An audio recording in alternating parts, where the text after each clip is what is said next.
Daddy told jokes.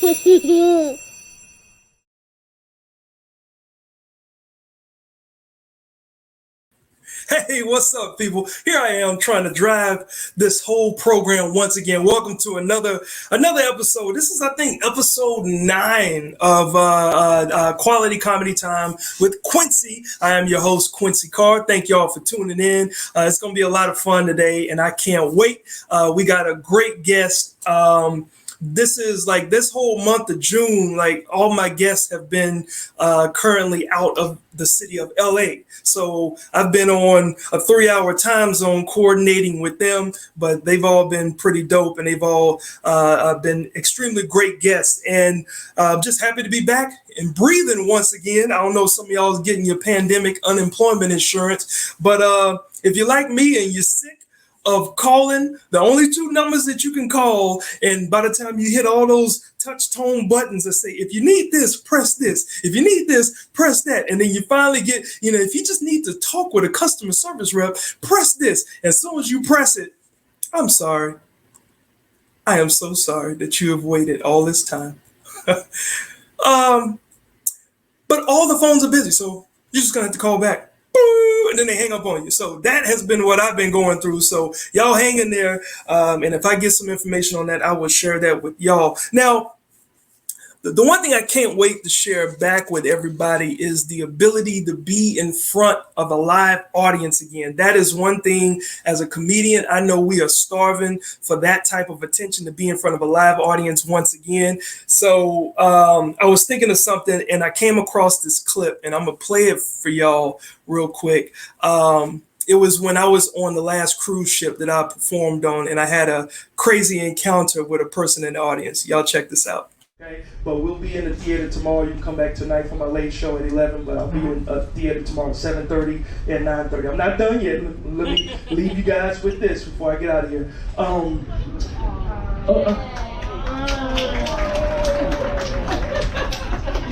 You know what? I appreciate that, man. Y'all give it up for Kenny, man. One of the realest comics that you'll ever work with. Can you taste this first? I don't trust him. I don't trust nobody. You know what? And you are so commandeering, sir. He actually drank it, and he thinks I'm a drinker. Man, can you finish drinking the rest of this? I'm not drinking. Whoever is related to him, I'm not drinking that. Kenny, can I get some more water? This dude is really drunk. When comedy bits go wrong, I did not think he was the... Man, look, I'm telling you, like that experience is something that, like, I miss. Just the interaction with being in front of a live audience again. That was on one of the Norwegian cruise line ships that I do. And the crazy part was there was a language barrier. So when you're performing on cruise ships, there are people from all over, many different countries, nationalities, including the US, that come on these ships. And a lot of times they just see comedy show. They may not be able to understand English, but they're just going just to be a part of the atmosphere. And I don't think that guy could understand that I was asking him, can you drink this? But it was just a joke. All he saw was the gesture of me holding out this cup. He took the cup and he drank it and he gave it back to me like I was supposed to drink it. So I'm like, no, shout out to my man, Kenny Mock, that actually brought me the water. I think right before that, I had just said, I'm parched and I forgot to bring water up here. So he brought me water. So those are just the type of things that I miss as a live stand-up comic. So a lot of us have been relegated to doing stuff like this, going virtual just to stay connected with people. So super excited for our next guest. Now, for those of you who are just now tuning in, just like my quality comedy series, it's a brand of comedy. The quality in the comedy is so you can hear the quality of the material. So there's no profanity, there's no vulgarity, and it's just so you can just enjoy it without being like, did they have to say that? So nothing wrong with people that do curse on stage. I curse a lot off stage. I have a horrible mouth. I'm a former sailor, by the way. But this show is just like that quality comedy time where we just chopping it up with other comedians and other personalities that are dealing with COVID-19 just like me, and it's very engaging. Plus, I like to give away something called quarantine cash, right? So you can't beat that. Nobody's doing a virtual show where they're giving away cash and they struggling to get cash themselves. right? That's why I got my Cash App right there, right? So if you like what you see, drop a Cash App to me. I'll take it, and I'll probably pay most of it forward, okay? I'm talking about $1 of it, okay? Thank you so much. But to get that quarantine cash to be later on in the show, we have a trivia question. So that's why you have to tune in to the entire program, because the trivia question will be just based on something that me and the guests have talked about that could have been earlier in the show. So it's only an hour long. So just sit tight. Share this post. Share this. As a matter of fact, let me see, like right here. Share with a bunch of people and get them to come in so we can grow this viewership.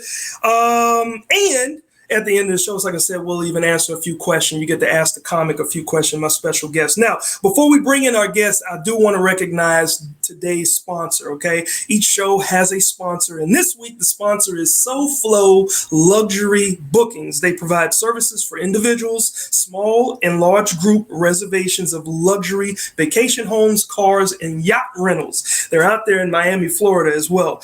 And as a third-party booking service, they're able to locate, negotiate all of the best pricing available for your desired luxury accommodation. So contact my man, Jerron Dennis. That information is on the description of this broadcast on Facebook Live. So you can click on that and you can contact him. It's also got the phone number and the email address and the website. So with no further ado, y'all ready for my guest today? Yeah, all right. I don't see y'all responding. It's okay. Yeah, I see a couple of hearts and all that stuff, but that's cool. But before I introduce them, I need y'all to check out this clip right here. He was the person that was overly excited, making small talk nobody cares about too early in the morning. One day he came to work and was like, "Hey, Jeff, normally it takes me 40 minutes to go to work, but I found a shortcut. Now it only takes me 20 minutes to go to work." No. That's not a shortcut. You've been going the wrong way to work. Hey, look, this is my dude here, man. He's been featured on Kevin Hart's Heart of the City. He's originally from Detroit. He actually impressed Kevin so much that he was given a half-hour special on Comedy Central a little bit later that same year. His hilarious performances have been seen on Comedy Central, Hulu, and Fox, and it can be heard even on XM Radio. And I got him on the show with me today. Let's welcome to the show my man, Jeff Horste. Y'all make some noise. Woo! What's going on, Jeff? Not much. How are you? Hey, man, I am doing good, man. Glad to finally have you here, and I appreciate you taking the extra time to be on the show because you're 3 hours behind. That's true. This is a nice middle of the day thing to do. Yeah, like it's nighttime here, but then it's like, it's still daytime. The birds are still flying around, right? Uh-huh. Yeah, like,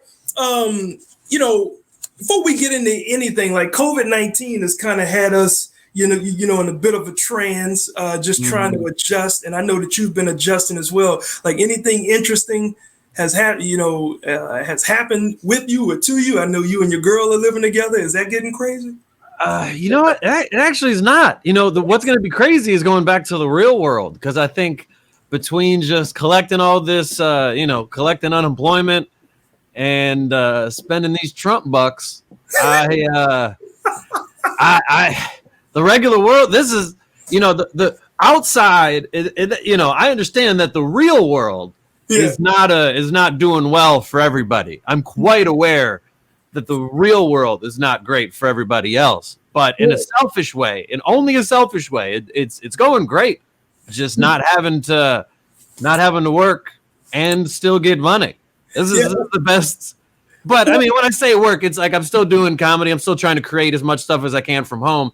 But it's giving me a good practice of it's helping me get the ball rolling to just do comedy the way that I'd like to. Oh, absolutely, man. I want to shout out to all the people that's making comments. Please make sure that you can leave your comments. You click the share button and share it out with other people. This is going to be a good, fun time tonight. So shouts to Paulette, Jerron Dennis. He's one of he is the sponsor that we shouted out. I know that we got a plethora of people coming in and tuning in. But Look, now you've performed, obviously, comedy clubs. You've even done some cruise ship stuff, and we'll talk about that in a little bit. But I see that me and you also have something in common. You also performed at a nudist. I did. A nudist colony. Yeah. And I can tell people, like, performing for, in front of nude people, it is different. Okay. It is. Because my story, real quick, is I was hired, and what's funny is the place is called Whitetail Nudist Resort. Bunch of white people. Okay. Yeah. Resort located in a place called the Isle of Wight. So it was like white all the way, right? So now I get up in there, and they were going to have a comedy show, and then after the comedy show was going to be a dance. So I'm thinking, like, I know how people dance with each other, and the brother may get excited, but I'm like, I don't want to be around to watch people skins touching each other, and all they doing is doing the bump or doing the Dougie. I don't want to see stuff flapping around doing the Dougie, man. But man, look, the guy that opened in front of me and him were talking backstage, and he said, dude, the whole audience is naked, man. Man, I don't want to have to get naked. Be like, what? Don't get naked. Just go out there and perform. He said, yeah, I don't have to get naked. Yeah, that's what I'll do. Look, so I'm hearing the laughter, I'm hearing the roars and the cheers. This dude comes back off stage with clothes in his hand. Hey, man, have a good set, bro. Have a good set. Right? I'm like, yo, you got naked? Like, bro, you went on there with clothes and got naked? I was like, are you kidding me? So the only thing I did was I took my top shirt off, because, I still had an undershirt, because what they do is they turn the heat all the way up to 90 degrees so any newcomers feel comfortable enough to get undressed. Otherwise, maybe you're just sick because you're staying fully clothed looking at naked people. So what was your experience? Well, my experience was a little different in that not everybody was naked. So it was weird. Well, this is what it was. So it was in the middle of nowhere in Michigan, and because of global warming in Michigan, nobody knows what the weather's going to be like anymore. We're all taking a guess. Right. And so at the time, it wasn't expected to be as cold as it was, So I believe it was like in April, and it was as cold as if it was January. So you have all of these people that months before spent money to reserve being at this nudist colony, but the time they get there, so when I get there, the first thing that was interesting to me was that the man that was running the place, he said, "Now I'm sorry that not everybody is festive." That's how he worded it. He said, "I'm sorry that not everybody is festive," and I didn't know it, and then I was like, well, I assume that not everybody is gonna, he's like, I said, maybe the new people, don't feel comfortable getting naked. And then he said, no, the new people are the people that are naked. The regulars have clothes on because we're nudists. We're not idiots. It's 20 degrees outside. So it was the exact opposite for me, to where you have, but it was a weird mixture of clothing decisions. Okay. It was like no pants, but a shirt. It was like completely naked, wearing socks and shoes. Like, it just, nothing matched. And I looked at the review before I got there, because I was curious to look at the Yelp review of the place. So look at the Yelp review, and there was a comment that said, "Will any black people be there?"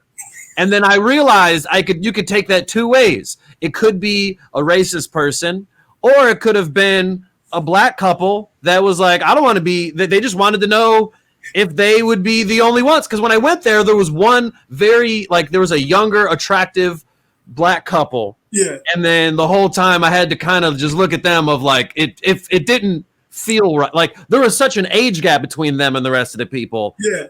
They stood out for so many reasons, but it was crazy at the end.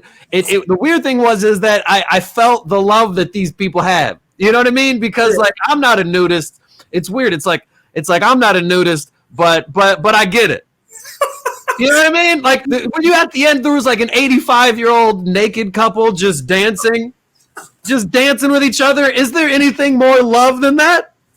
Is there anything in the world when you're 85 and you just everything's out and you just dancing to like some Drake? Like it wasn't even. I don't know. It blew my mind. Jeff, the first thing is I've never heard anybody describe a couple as attractive. That's number one. Okay. Secondly, they're an attractive couple. Secondly, when you're performing, like when I was performing on that stage, the stage was high and the audience was low, so there were people sitting, just and then sitting watching me like, dude, like really, Yeah. And, I wish my people were as relaxed as your audience. My audience was. I wish that my audience was that relaxed. Mine was uptight the whole time. They were naked and judgmental. They were naked and they were just judging everything so harsh. And I was just like, if you guys don't relax and act like you guys don't live a little, you guys are naked right now just to hear comedy. You don't have to be naked to hear comedy. Man, and they were just so judgmental, and I went up first. Yeah, and it was just a 2-man show, and I went up first, so I had to get them. They were a little stiff at first. Yeah, well, at least you didn't surprise the guy you were opening for, and you come back with clothes in your hand. Hey, I did wonder if I should have been naked, though. I wondered if I should have been naked, but I don't know. It was enough. It was enough for the experience without it. No, I wouldn't have done nothing for you. Now look, we met in 2019 down in Orlando. Yeah. At the APCA conference. And for those of you that's tuning in, APCA is Association for the Promotion of College Campus Activities. So if you don't know and you're not in entertainment, colleges have a huge budget where they pay entertainers to come and entertain these college students that's on their tuition funds and all that type of stuff, right? So, but they hold conferences. There's NACA and then there's APCA, and I'm sure that there's a few others. So this was my first time at an APCA one. I don't know if this was your first time, but it was. Okay, so me and you met because our representative was Tracy Wiggs. Shout out to Tracy Wiggs. But like my experience, like I don't know, like did you ever get any work from that? Because I didn't. I got the one cruise that I got. There was a couple other things that I was booked for that canceled before I could trick them into giving me too much money. They canceled. I mean, because it's a nice payday, right? It is. Colleges pay nice, and I was really looking forward to that. But I did get the cruise, and that was its own experience, So I was happy about that. So I probably broke even between all of the fees to get there and to pay for the cruise. But all the stories I hear of other people losing money, I got to go to Bermuda and for free, so I'll take it. Right. Well, that's the beauty of the cruise ship gigs. And I was already doing the bigger cruise ship gigs, so I ended up meeting the booker that books the smaller cruise ships for the Norwegian. And when she saw me, she was like, "Oh, you're Quincy." I'm like, "Yeah, like you are." Boom. And I said her name. She was like, "Yep, that's me. Like I'm the one that books all of them." So she was there to look at potential comics to be on the cruise ship. So the fact that you were one that she saw and she liked and she put you on the cruise ship, because I ended up doing one of those small ones too. Just a fun experience. I was just like, one gig could be like $2,400, man. Like that would be great to do a one college night, one college day. Yeah, $2,400 in your pocket, and I would have made my money back that I spent to get to Orlando. That's the one thing that got me, because I'm like, this is a lot of money. I got out of it, and when I didn't get anything, but I got that cruise ship, at least I broke even. So had a similar experience. But your cruise ship. Now, the one that you did, like, what was the experience like? Because I know cruise ships are much different than land shows. Yeah, well, for me, I was essentially filling in for somebody because my date came up relatively early from the time that I was booked.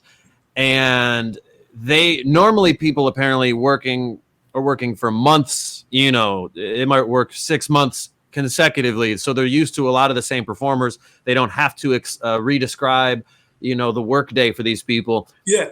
So I didn't really get a rundown of it. It was my first time in a cruise ship and I didn't get explained things. So I was just always, I was walking through the kitchen. I was just always in the wrong place at the wrong time. Right. It was very confusing. They didn't really give me a breakdown of it all. But the experience of was great. The shows were okay. Yeah, they were as good as shows could be in that environment. But really, I was just constantly just getting lost. This is one thing that I did where I made a real big mistake, which I didn't know that I was supposed to be a part of some meeting. Excuse me. So I'm supposed to, they do like a fake emergency thing. And then you wake up early in the morning and you got to run to a certain section of the ship and you got to put on a life jacket and you got to simulate like your ship is being attacked. I don't really know the purpose of it, but I have no idea. But nobody told me about that. Right. So they were looking for me. You were that dude. I was that dude. Not that person. You were him. I was like, there was a siren going off, and I was like, man, this sounds important. And I just kept going to sleep until somebody like knocked on my door and was like, where are you at? And why are you here right now? And then I got yelled at, and I was like, at the end of the day, I was like, what? Nope, nobody told me this. So maybe somebody else got fired from it. I don't know. Because I was like, I don't know what you. And then, there's all these people working from around the world that are working there. So, the person who was yelling at me didn't speak English that well. So I didn't even really know how to defend my position. So I just had to take it. The first day, nobody told me how to get money on my card. So I didn't know how to eat, so I just had to talk to it. So the first day, I didn't know how to get food, right? And I just had to talk to luckily, it was this younger woman who was just very nice. And I was like, look, I don't know how I'm supposed to tell jokes here a few times during this week. I'll buy the food. How do I get the food? And then she was like, you can just go. I'll just grab you something. And then we had to figure it out. But yeah, I didn't know what I was doing. It is like the bigger ships, performing on the bigger ships, things are a lot tighter on the bigger ships, right? Because that was still a bigger ship to me. Right. Right. I couldn't even imagine being on a bigger ship if that's not a big ship. Right. So the small ships, like things are run a little bit differently, but there's so much, more open, right? Mm-hmm. So much more open to, well, not open, but more lenient to a certain extent. Okay. But your performances, when you're on the smaller ship, you are the only comic on that ship. So you are your own opening act, you are your own closing act, and everything else in between. And when you're on a bigger ship, it's two other comics as a host, and then it's two headliners. So at least, y'all can kind of play off each other. But when you're the only comic on the small ship, I'm telling you, it is lonely. And then let me tell you about that cabin, bro. That cabin. I don't know if you had the same experience, Jeff, but the cabin they put you in is an officer's cabin. Sounds good. That cabin, they got more room for the cabin than they have for the bathroom. And you go in the bathroom and take a shower, and you literally got 2 by 2, 2 square foot by 2 square foot, and like it got so bad one time. I promise you, bro. Like I think we were sailing away from a port, and so it was coming back to Orlando, right? And the water. The seas got a little rough. And on the smaller ships, you can feel the rough seas a lot more than on the bigger ships. And so I'm trying to take a shower. I'm trying to get clean. And I've been wrestling with this all week already.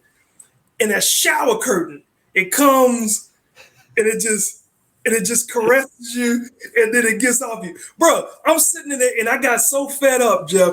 I was like, That thing had touched me for the final time. You just ripped it off. Get off of me! And I just yelled. And I'm like, oh, what if somebody thinks somebody's in my room? I heard that. Yeah.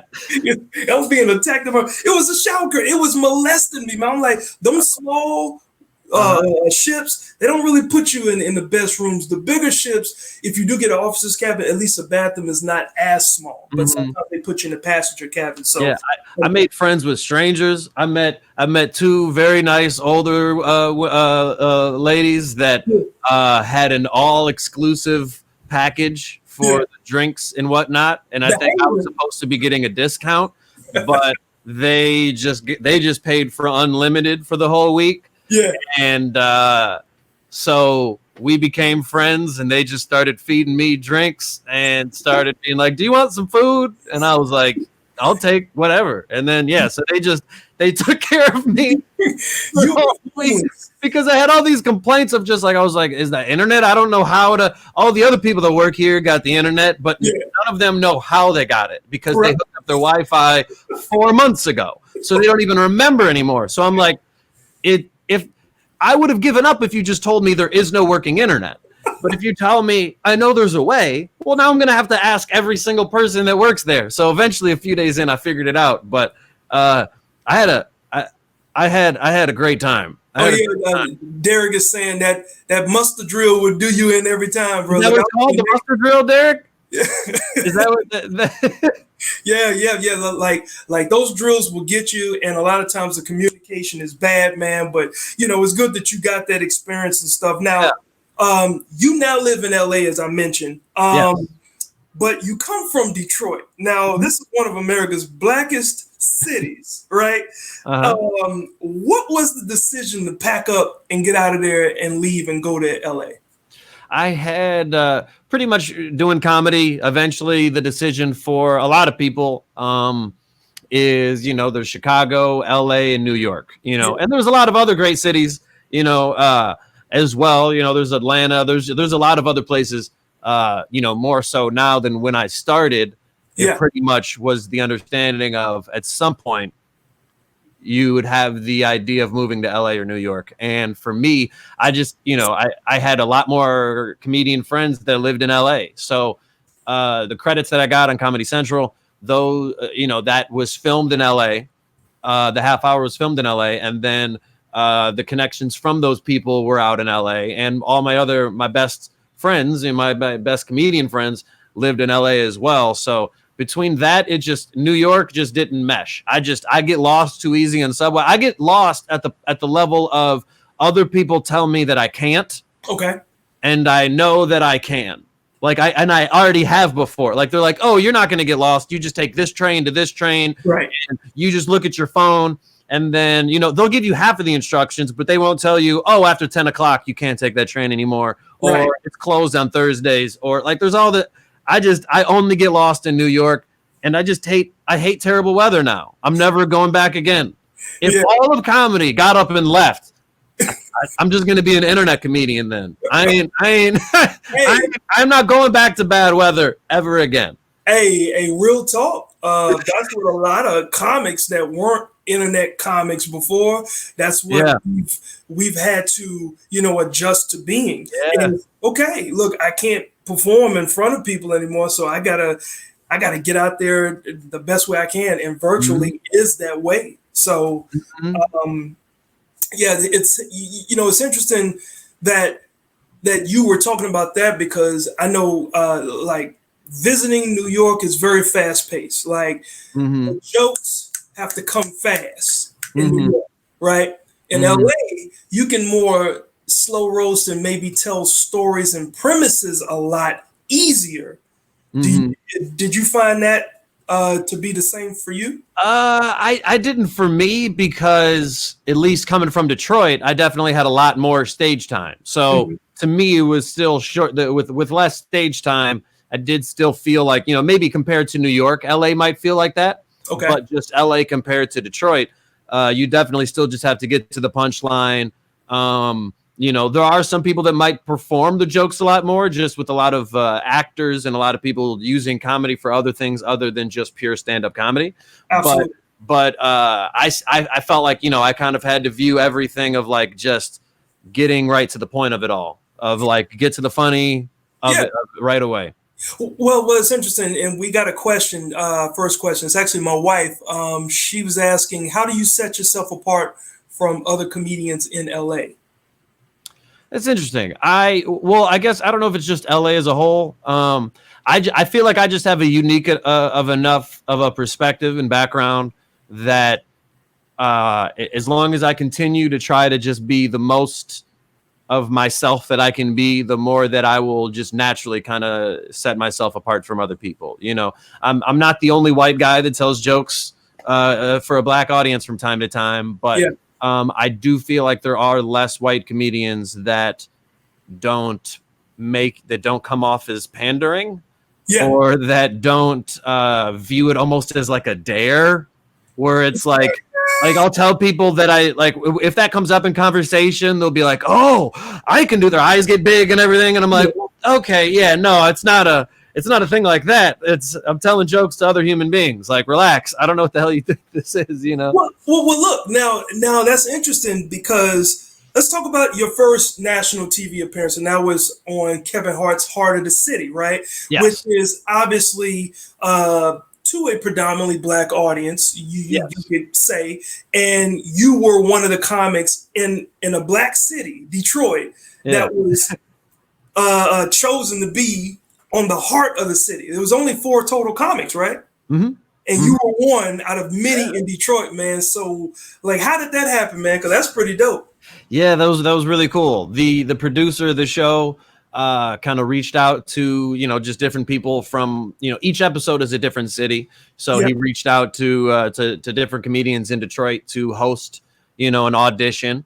And he went through the work and watched, every single audition tape. He pretty much just wanted there to be just like a show just taped where you put up as many comedians as you can. And they put time into it. I think Detroit had like 4 different shows. So they tried to put up as many different comedians that they could possibly fill. And the shows went on for far too long. But luckily I was at a good place, and, I was confident with my set. So I was happy with that. I wouldn't have any regrets regardless of if they chose me or not. But it went well. And so, I was happy with it. Yeah, and this was like, as you're talking, like this was your performance on that TV show. That's Kevin Hart and a lot of people from his team that was there. So they were actually in the building while you were performing?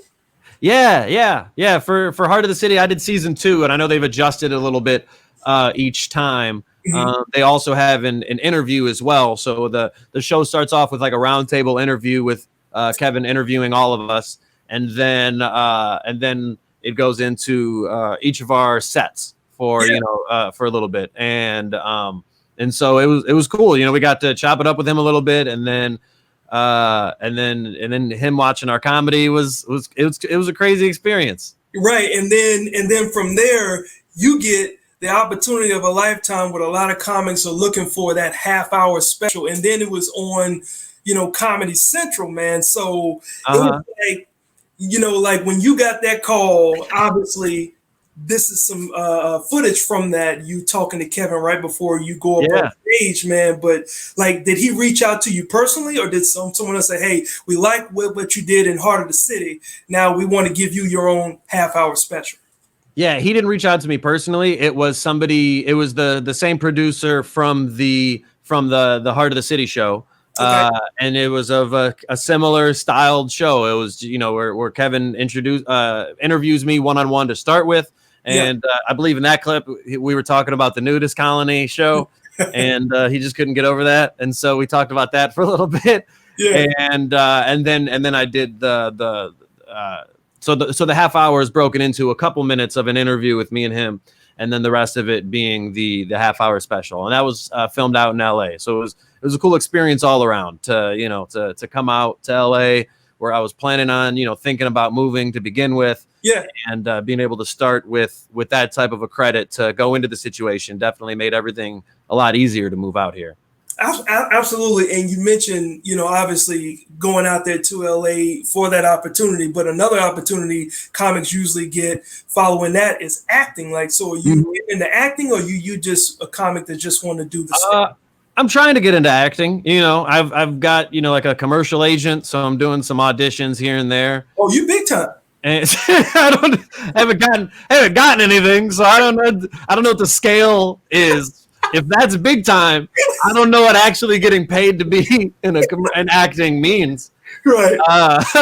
But it'd be very generous to call it big time. I've done some auditions, and then the auditions are even weirder for quarantine because your apartment might not be set up to be an acting studio. So it's like, we don't have a kitchen table. That wasn't the life that we prepared on living, was to have a kitchen table. We were fine without having a kitchen table in our life. You know what I mean? And so they send me a script and they're like, okay, film something where you're eating dinner at the kitchen table. And I'm like, I can pull up like a little folding TV tray in front of the couch. I don't know. But even then, that I know that's not going to make it on TV. That's not the scene you're looking for. So do I not even reply to this? Does that look bad, or does it look worse? Yeah. For this, like, clearly not what you're looking for. Yeah.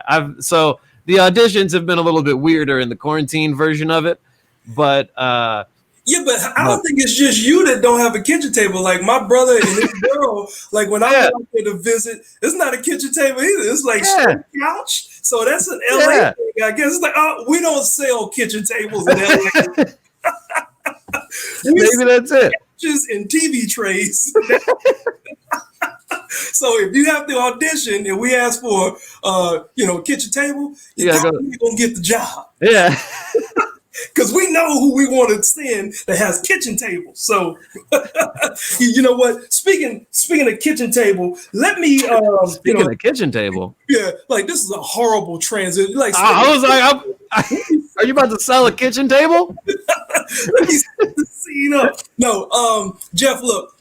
We are, over halfway through this show right now, but let me drop you backstage and knock out a couple of quick sponsor deals, and we come back. And when we come back, we'll get a little hot and heavy with some issues that's going on too. Are you cool with that? Sounds good. All right, man. Well, we'll be right back with you.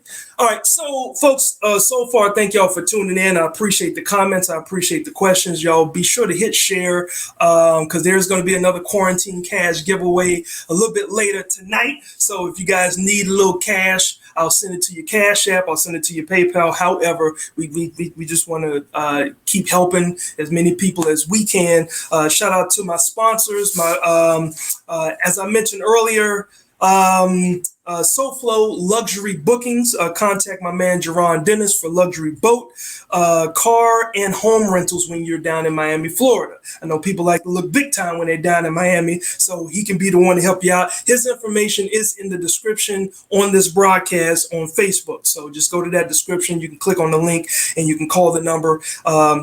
And connect with him. Also, shout out to my quality comedy series sponsors. Clearly, I can't do my quality comedy series live monthly shows I do at Dave & Buster's because of COVID-19. But they did pay in 2020 to be a sponsor for the whole year. So this is my way of giving them some type of value. So Melinda Mylock of Just Dance On for your ballroom and Latin dance needs, whether you're a couple, you want to learn a dance for your wedding anniversary, for the renewal of your vows, you can definitely contact Melinda Mylock at justdanceon.com. Also, kids, you're able to, well, not kids, but parents, you're able to bring your kids to the daycares again, but it's still, a certain amount of kids can be there. So our favorite daycare place, Angels Daycare Center, where children are exposed to a clean environment from food, language, and so much more. And if you mention to her when you go there, okay, just look up Angels Daycare or Angels Place Daycare Center, okay, and they're also on Facebook. But if you go there and you tell her that you heard about them through Quincy Carr or the Quality Comedy, anything, you will get $50 off your first 4 months. So each month you get $50 off for 4 months. So just wanted to shout that out to you. And also, people, as y'all can see, I got one of my shirt products on. Come on, let's do something. This phrase is good for anything, whether you're just trying to get a little nook from your spouse. Come on, let's do something. Or if you just are just ready to do something when it comes to the Black Lives Matter movement and anything else, this is just a clear message. Come on, y'all, let's do something. Let's make something happen. So, but this phrase, if you want to know, it came off my True TV performance. It's a popular bit that I performed on an episode, but it was called Bed and Breakfast. So that's where this, come on, let's do something. All right. So if you guys are interested in that, just leave a message in the comments that you're interested. And after this live, I will connect directly with you on your Facebook. And I appreciate you guys in advance. And when you do get a shirt, I'll toss in one of these wristbands. All right. This is a pretty cool wristband. It's called, it says, I strive to be perfect, but end up being human. So I got t-shirts that say the same thing, but I will throw one of these wristbands in on each of your orders that you place. So with no further ado, let's go ahead and bring Jeff back to the screen. All right, Jeff. So continuing here, your bio, okay, in your bio, you mentioned I'm a token white guy, but when you perform, you clearly don't shy away from like racial injustice issues and you make it comical. So I'm assuming that comes from being a product of Detroit. Mm-hmm. And just having that connection. So talk a little bit about why you don't feel any pressure talking about racial injustices on stage. I think a lot of it came to just my upbringing, my family, my parents and my friends just never really felt, kind of always felt like if your heart was in the right place, then you shouldn't have that level of nervousness in having certain conversations if you're always willing to learn. And so I think a lot of it came from that. Definitely when I started comedy, I feel like I was more comfortable in the black rooms compared to the white rooms, just because I was more nervous on stage early on, obviously, but strangers, a white audience looked more like strangers to me, and a black audience looked like my friends and family and like friends from school. Yeah. And I'm used to making my friends from school laugh. Yeah. But I wasn't used to making groups of white people laugh. Was a new thing until comedy. So I feel like it started with that level of comfortability, and then it grew more as, the more that I'm performing in front of a black audience, the more that I kind of felt like I owed it to educate myself as well. On, furthermore into black culture, and the more, and I like to talk about things that interest me. So the more that I became interested in these things, the more I also saw how little it seemed like a lot of other people were interested in talking about it. So I think I just liked bringing up race, even when it wasn't a groundbreaking topic. Right. I just always felt that people were too tense at the mention of race existing. Yeah. Like if I just saying that like a black friend and an Asian friend of mine, people, it's like would tense up, and I'm like, nothing racist has been said. Different races exist. Right. We need to be more comfortable mentioning that other people exist, because they do, and it's great. Yeah. So let's relax. So it's like not even, I like to talk about race even when it's not a message behind the joke at all, just to make people more comfortable with the idea of having those discussions. Yeah, and that's one thing that I know that we also say in the black community is stop saying you don't see color, because we want you to see color. You have to see color to know that you're talking to a person that looks different, but it doesn't mean I should be treated different. And in saying that, with you pretty much having a direct association with the black culture, being from Detroit, can you recall, and I don't know if this will get too sensitive, but can you recall any time where you received a certain amount of privilege, where you used your privilege being white and it actually worked, but you knew it was because of your privilege, not because of what you deserve. Sure. Well, there's also some of the negative stereotypes towards Black culture, I feel like also accidentally become positive assumptions towards white culture. Like I think sometimes if you think negatively about this person, then the other person just by comparison. So there's a comedy group that I'm in, and it's me and a few friends of mine, and I'm the white guy of the group. So people somehow just assume that I'm the leader of the group, which isn't true. And there's not like a leader, but I think there's the assumption that I can do clean comedy because of people that watched Def Jam, and that was the only form of Black entertainment that they saw in the comedy world, and they just haven't educated themselves. So there's definitely times when people I feel like I was chosen for a show just because of the assumption when they were weighing the comedians, like we need a comedian for a Black room that can be clean. And I know my other friends have more time in a clean room than I do, but how do I convince them of that? You know what I mean? So it's, there's definitely times like that in the comedy world where people will just assume that I can do better in a church or in a clean environment than somebody else. But I mean, or we could talk about just stories of, being pulled over, driving drunk, and a cop letting me go. You have a good story, and obviously, I mean, it depends who you're talking about, whether it's a good story or not. But do you have a story where you were pulled over?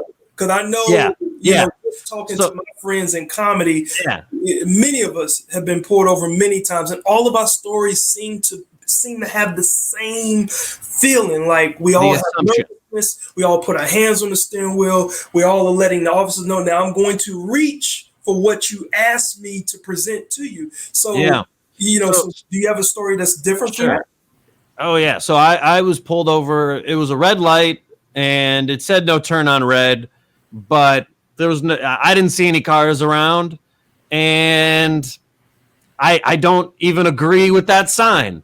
I'm like, no turn on red. So, because the only reason that they say that is so, if you don't turn in front of another car, then they won't hit you. Right. And so there wasn't anybody around. So the reason for that sign doesn't apply here. And so I took it upon myself to ignore the sign and turn right anyways. I turned right, and then a police officer sped up to catch up to me, which means I had plenty of space. The fact that he had to speed to catch up to me means I judged this situation appropriately. Right. Then he pulls me over. I just left a bar. And the more recent that you had a drink, obviously the more that it's going to show up as well, because not as much time has passed. And he gave me, I said, how recently have you had a drink? I said, like 5 minutes ago.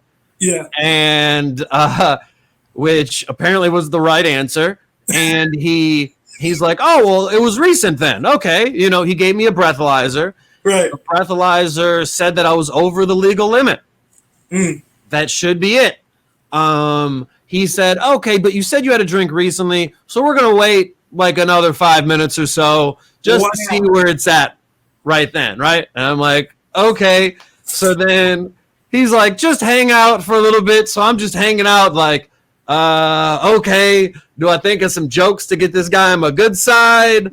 What do I do? Am I just like, all right, I got to think of some jokes that cops like. I don't know what to do right now. He gives me the breathalyzer again after 5 minutes. It went down, but it was still over the legal limit. Wow. He said, how far do you have to drive? He said, how far do you have to drive? And I lied.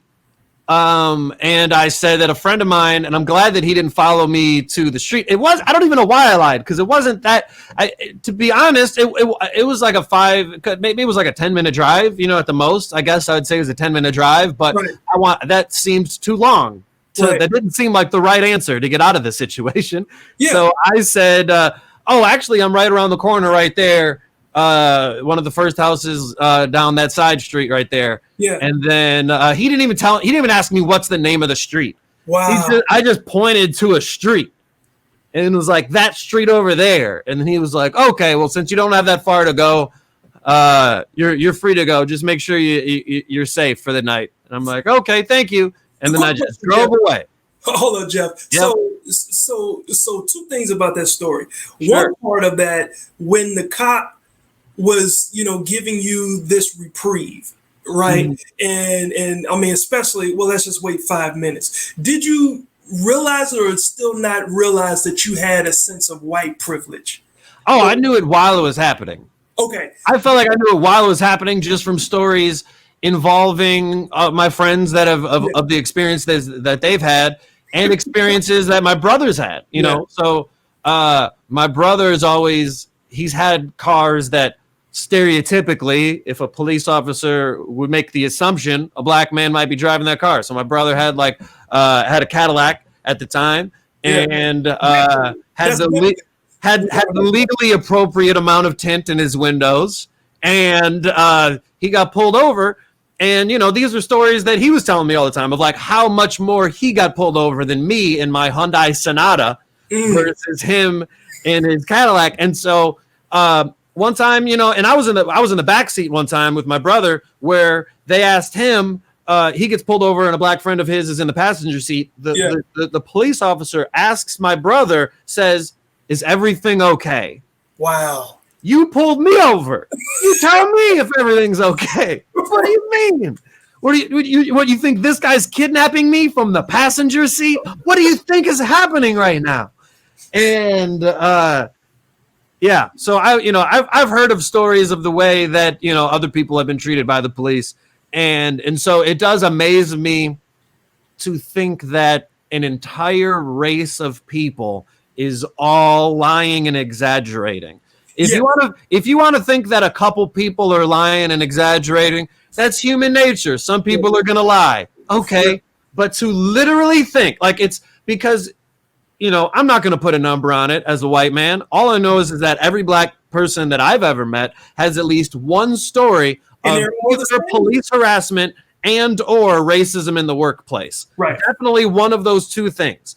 Yeah. So I haven't had either of those things. And I don't know many white people that have had negative experiences with the police that would not have been even more negative if it was somebody else. So it's like, I appreciate it's hard to ignore. No, man. I appreciate you sharing that story because for a lot of people that may be watching, they may also be the type of people that think that it's all exaggerated, but you're actually hearing it from a person who's seen both sides of the track. So that's why I wanted to ask, did you know? Because a lot of white people's excuses is, I didn't know I had privilege. Yeah. And it's like, a lot of times either they're just oblivious to it or they truly have been raised a certain way to be taught that this is how life is. This is not a gift. This is just how life is. You're white.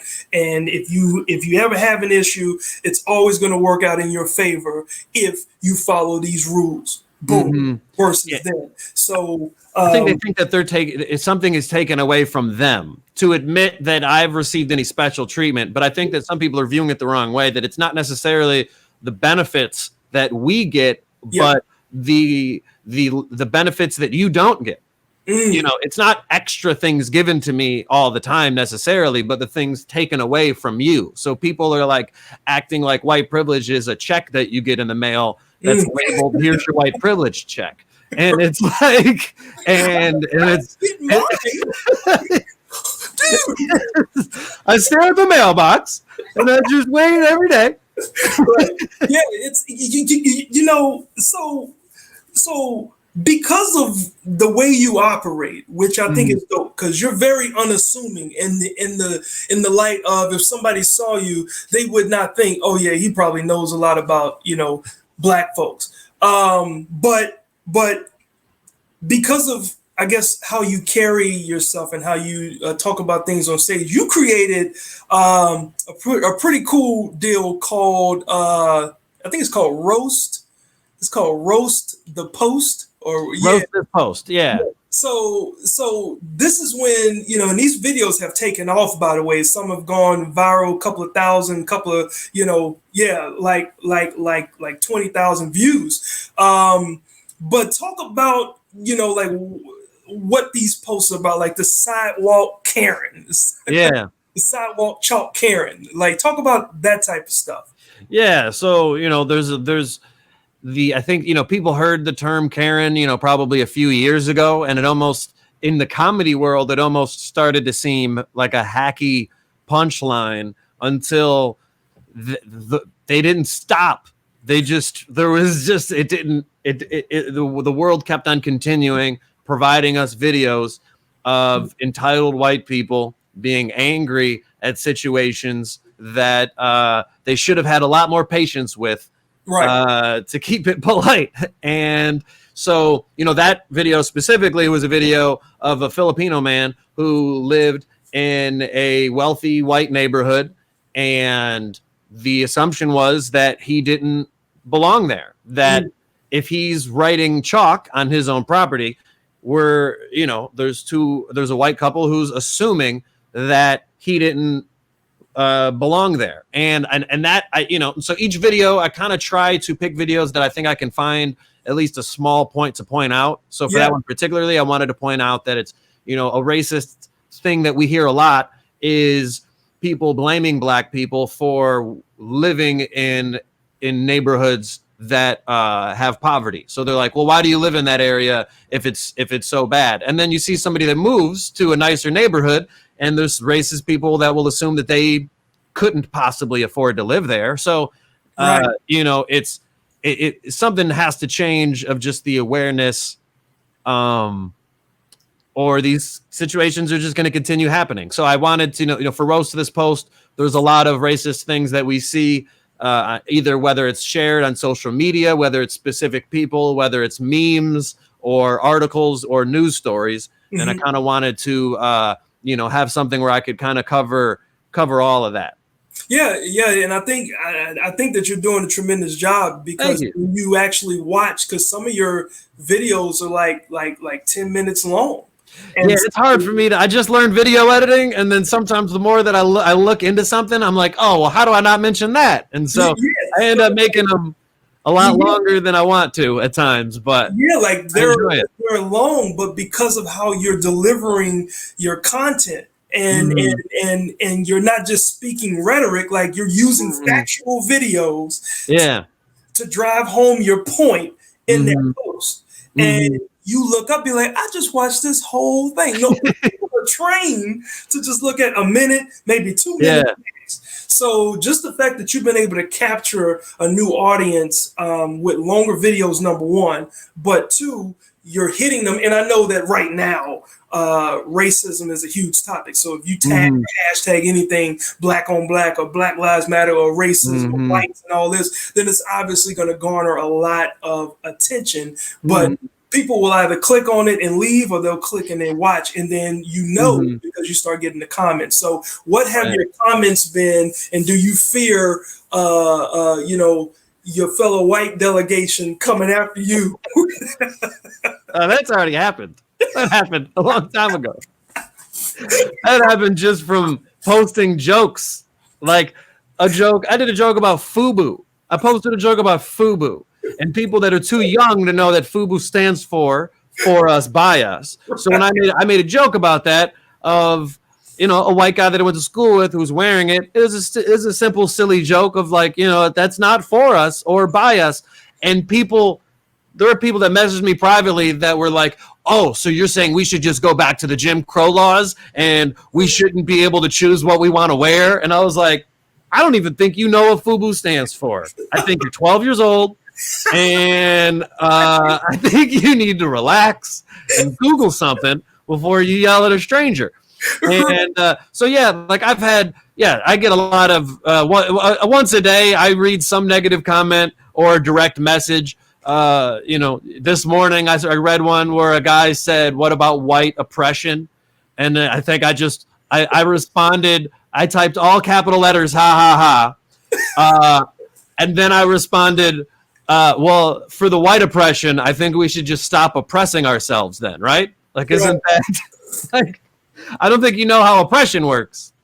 If we're the ones that are like in power and and politically percentage-wise in the large corporations, then if we're oppressed, we're doing it to ourselves. So stop, I guess, right? Like, problem solved? I don't know. I just. It's a very interesting thing. It's like I said, like, I think like what Dave Chappelle recently did, with his 846 comedy special, the 27-minute long deal that he dropped, for comedians to be able to kind of tackle that. Like when we're able to get back on stage, here's the thing. Let's be completely honest. For any comics that's watching, everybody is going to have similar jokes. Okay, so challenge yourself. Don't just come out there and talk about, man, let me talk about these face masks. Be like, okay, you know what I mean? Other people is talking about face masks.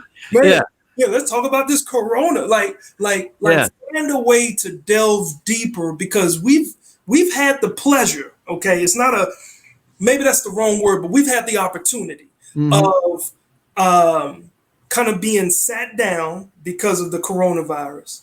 But our job is to pay attention and then to inform and use comedy's platform stage to be able to do that and do it, effortlessly if we can.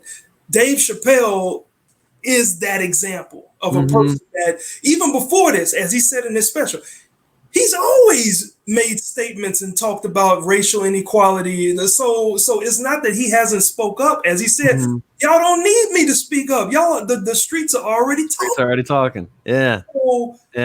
So I think it's very responsible for us to take this time and don't just come back on the stages with the simple, easy jokes. So let's talk about this toilet tissue, man. How many people okay, all right, everybody doing toilet tissue jokes. So do you find it a little bit challenging to be prepared to present new material based on the times now? I guess a little bit, just because, just as a comedian, there's always what does the audience want to talk about, and trying to convince them that what you want to talk about is more interesting. So I guess the worry in my head that I'm sure once this gets going again, it'll go away. But some topical issues I don't want to talk about, because that's a topic that will come and go. So I think that's why I've enjoyed speaking out about racial topics, is because it's been an issue for so long that I don't think that there's a shelf life on speaking out against racism. It's not going to go away. Your joke's not going to not be funny next week. Gotcha. Where, some of these things is more of a permanent thing in history. This is, 2020 was a historic year. So I'm sure that these issues about face masks will be funny for a while, but I do see it's like, I feel like there's going to be a lot of different people coming back to the shows. There's going to be people that want an escape from what their last several months were, and there's going to be people that want to hear your opinion on it. And those are two opposite things, but they're going to both be at the same show. Absolutely. So, the deeper that you can get, the more interesting that you can get with it. I think, like you said, is just going to be, we owe it to ourselves and to society, because a lot of these issues that are new to the world, a lot of people think that racism came out a few weeks ago. And it's the longer that the fact that so many people ignored these things is why this kind of bubbled up, is because people only spoke out about things that affected them directly instead of things that affect other people that they see. Absolutely. And one thing that you said, and is very important that I repeat that, you said 2020 was a bad year. You're already done with 2020. Oh, did I? Yeah. We only had 2020. I'm done with 2020. And 2020 was a bad year. Like, it's June, right? Nothing can fix it.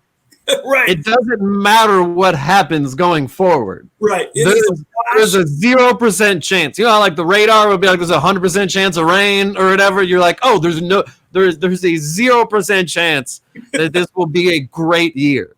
Good. Yes, sir. We just can make the best of it all we hope to. That's absolutely right. Now, look, we are running out of time here, so let me throw out the quarantine cash trivia question of the night. Okay, if you've been paying attention to the entire show, then you can tell me what piece of furniture was Jeff missing from his acting audition when he talked about doing auditions in LA. There's a piece of furniture. The first one to put it in the comments, and it's the correct answer, will also put your Cash App. Because if you are correct, then I'll send you a message and I'll let you know that I'll be Cash Apping you $25. You can take that $25 and supersize your meal. Do something with the $25, but it will help you tonight. So again, I'll read the question again. What piece of furniture was Jeff missing from his acting audition? He lives in LA, does a lot of acting auditions. So the first one that has the answer, put it in the comments and you will get some cash. So I will announce that hopefully before we get off if people put in the right answer, okay? So easy way to get some cash. Now, before we get out of here, Jeff, real quick, man, it's a question I like to ask a lot of my comedian guests on here. Let me see. It's two of them, okay?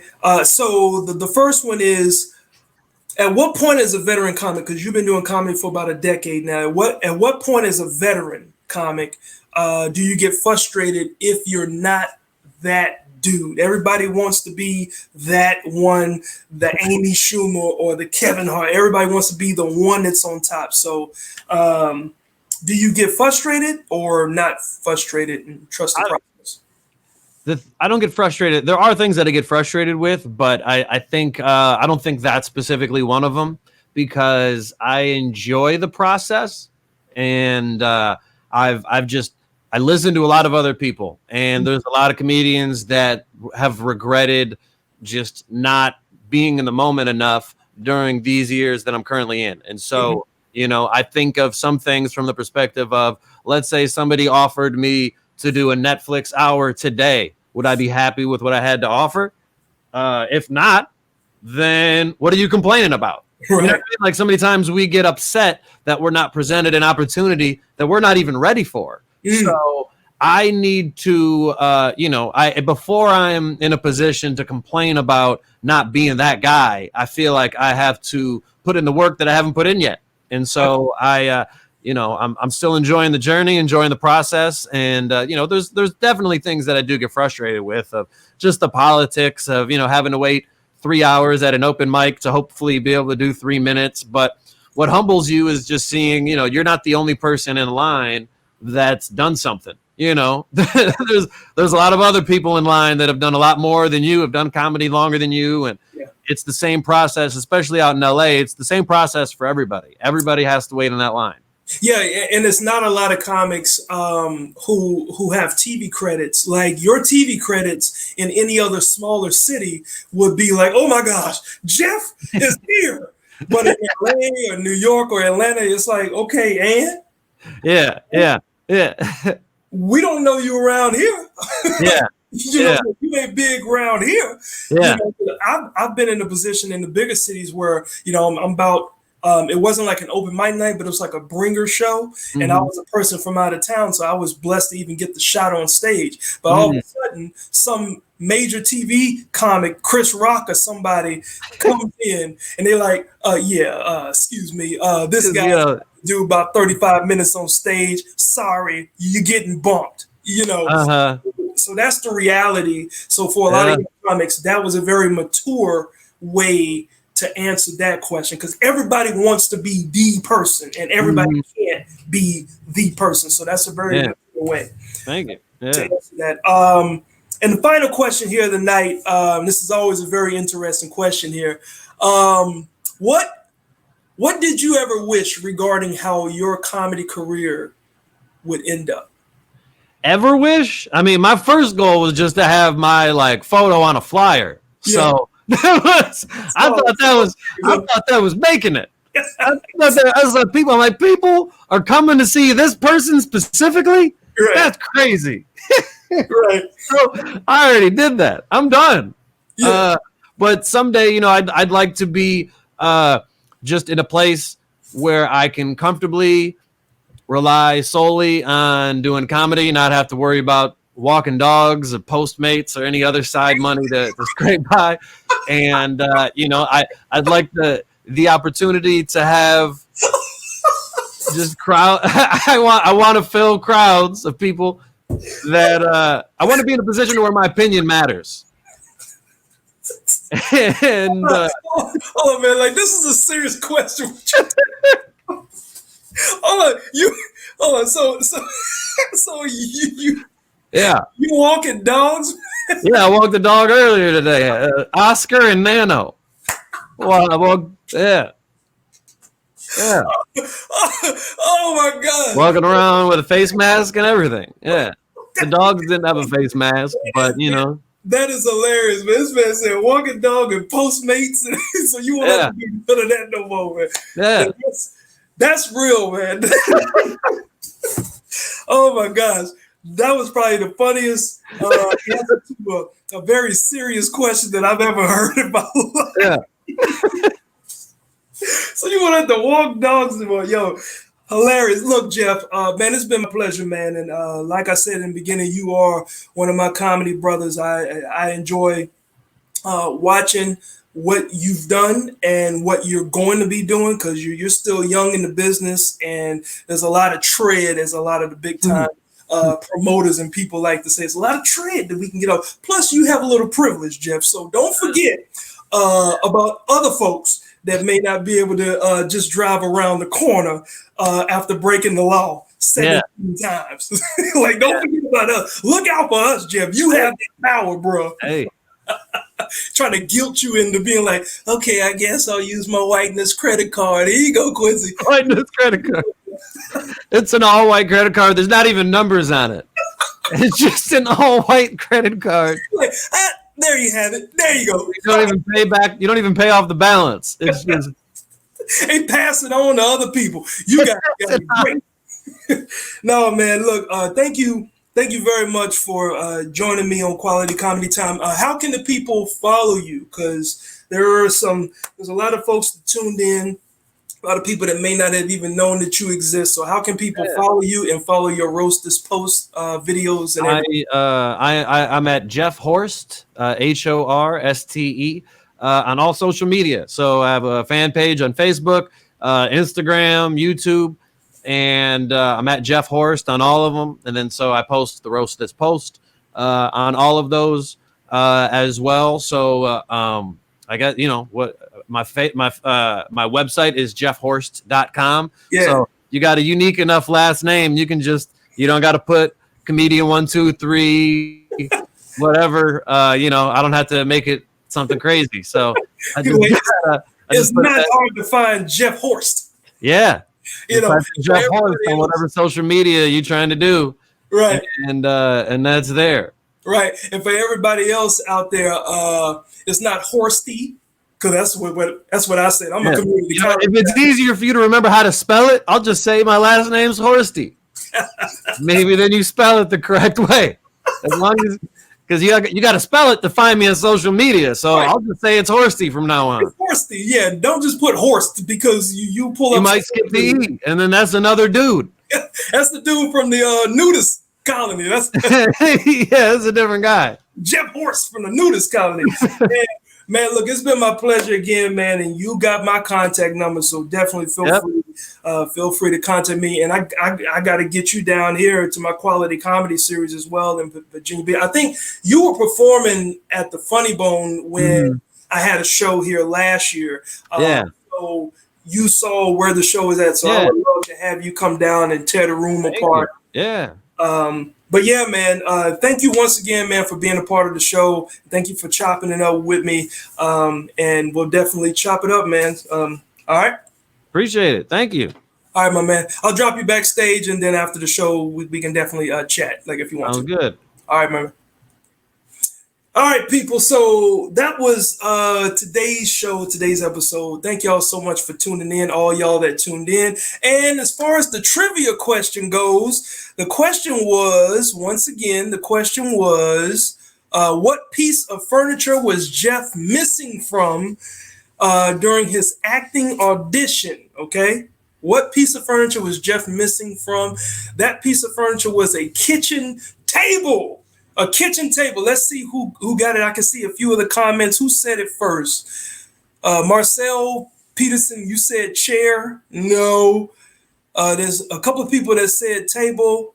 Yeah, it looks like Travis Dupree is going to win this one today. Travis Dupree, make sure you put in your Cash App, my man. And I think I know who you are anyway, so I just may be able to text you. But you are the one that got the $25 quarantine cash tonight. Thank you all for participating. Thank you all for listening. Thank you all for chiming in and watching. And like I always say, just make sure that you are loving each other. Don't judge each other. If you guys are interested, in my t-shirts, my products, it does help. I'm not working on anybody's stages, so this is how I'm trying to eat. But I have these wristbands that say I strive to be perfect, but end up being human, just to pass on the positive message to stop judging each other. But if you're also into doing something and being active, come on, let's do something. I have these shirts too. So if you're interested, just put interested in the comments and I will contact you and get you all the information that you need. These shirts have been moving since I've been doing this virtual thing, so it's been pretty cool. But yeah, just continue to love each other, stop judging each other. And before you judge somebody, take the time to get to know who that person is. After you get to know them, you can make whatever judgment you want. It don't make it right, but at least you got a chance to know why you're judging that person. Okay. So y'all just continue to love each other. And I'll be back next week. I think my final guest for the month of June. All these guests in the month of June have been my comedy brothers from out there in LA. And so I got a really good one. You've seen him on BET TV shows. He's got his new comedy special that's been out on Amazon Prime. So Barry Brewer, I can't wait to chop it up with my man, Barry Brewer. So once again, thank my guest, Jeff Horste. And if you don't know how to spell it, Horste. That way you can find him, Horste. So, thank Jeff again, and thank you all for tuning in. Once again, it's been Quality Comedy Time with Quincy Carr. I will see y'all next week.